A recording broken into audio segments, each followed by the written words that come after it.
بڑی ہی مزیدار اور دلچسپ ہے۔ ویسے تو حدیثیں جتنی بھی ہیں حضور علیہ الصلوۃ والسلام کے قول و فعل سے سب ماشاءاللہ بڑی پیاری ہیں، لیکن حضور علیہ الصلوۃ والسلام نے جو اس حدیث مبارکہ میں مثال دے کر سمجھایا کہ زمینیں 3 قسم کی ہیں اور کون کون سی زمینیں ہیں، یعنی زمینوں سے مراد یہاں کیا ہے، یعنی یہ ساری واضح حدیث جو ہے جو کہ حضور علیہ الصلوۃ والسلام نے بیان کی، اور یہ حضرت ابو موسیٰ اشعری رضی اللہ تعالی عنہ سے مروی ہے۔ بڑی پیاری باتیں ہیں کہ بڑے واضح الفاظ میں، اور جو ان کی تشریح ہوئی ہے وہ تشریح بھی بڑی پیاری ہے اور علمی گفتگو ہے۔ آج کی حدیث انشاءاللہ العزیز علمی گفتگو والی ہوگی، لیکن پہلے بھی اس سے کم نہیں ہے، لیکن اس کا اور ہی لیول ہے، یعنی اس کے سمجھنے میں تھوڑا جو ہے دماغ کا حاضر ہونا ضروری ہے کہ حضور علیہ الصلوۃ والسلام یہاں کس مثال کی، کس زمین کی بات کر رہے ہیں، کن باتوں کے بارے میں بات کر رہے ہیں۔ تو شروع کرتے ہیں۔ حضرت ابو موسیٰ اشعری رضی اللہ تعالی عنہ سے مروی ہے، فرماتے ہیں کہ حضور علیہ الصلوۃ والسلام نے فرمایا، اس حدیث اس ہدایت و علم کی مثال جو رب نے مجھے دے کر بھیجا اس کی بہت سی بارش کی طرح ہے جو کسی زمین میں پہنچی، اس کا کچھ حصہ اچھا تھا جس نے پانی چوسا اور گھاس اور بہت چارہ اگا دیا، اور بعض حصہ سخت تھا جس نے پانی جمع کر لیا، جیسے اللہ نے لوگوں کو نفع دیا، انہوں نے خود پیا پلایا اور کھیتی کی، اور ایک دوسرے حصے میں پہنچا جو چٹیل تھا، جہاں نہ پانی جمع ہوتا تھا اور نہ جو ہے گھاس اگتا تھا۔ یہ اس کی مثال ہے جو دینی عالم ہو اور اسے اس چیز نے نفع دیا جو مجھے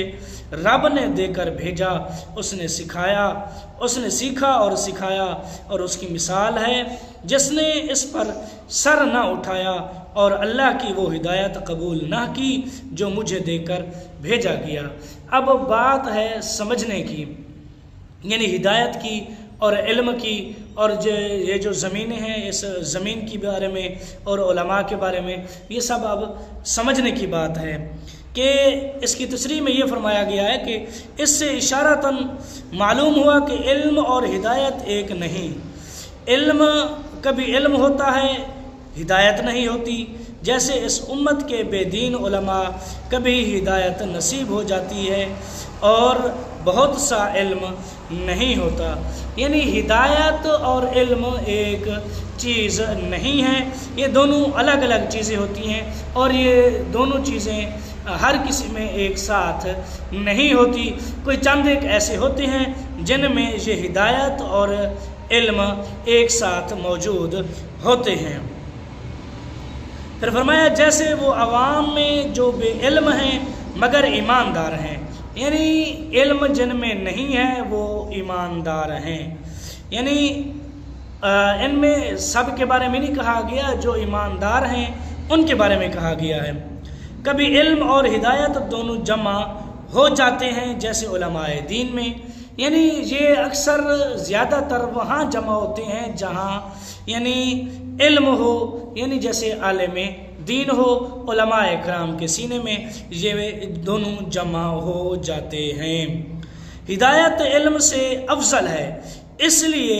اس کا ذکر پہلے ہوا۔ ہدایت جو ہے علم سے افضل ہے، علم جو ہے ہدایت سے نیچے ہے، لہٰذا جو افضل ہے اس کا پہلے نام آتا ہے، جو اس سے نیچے ہوتا ہے اس کا بعد میں ذکر آتا ہے۔ جیسے یہاں ہدایت افضل ہے تو ہدایت کا نام پہلے آیا، اور علم جو ہے اس کا بعد کا رتبہ ہے تو اس لیے علم کا نام علم کی بات بعد میں آئی۔ علم کتابوں سے ملتا ہے اور ہدایت کسی کی نظر سے، یعنی یہ دو چیزیں ہیں، دونوں چیزیں ہی یہ الگ الگ جگہوں سے ملتی ہیں، یعنی علم کتابوں سے ملتا ہے اور ہدایت جو ہے کسی کی نظر سے ملتی ہے۔ تو اسی طرح اس سے اشارتاً معلوم ہوا کہ حضور کے جہاں علم اور فیضان کی کمی نہیں، تمام دنیا فیض لے لے تو گھٹتا نہیں، کوئی نہ لے تو بیکار بچتا نہیں، جیسے سورج کی روشنی اور بادلوں کا پانی۔ پھر فرماتے ہیں کہ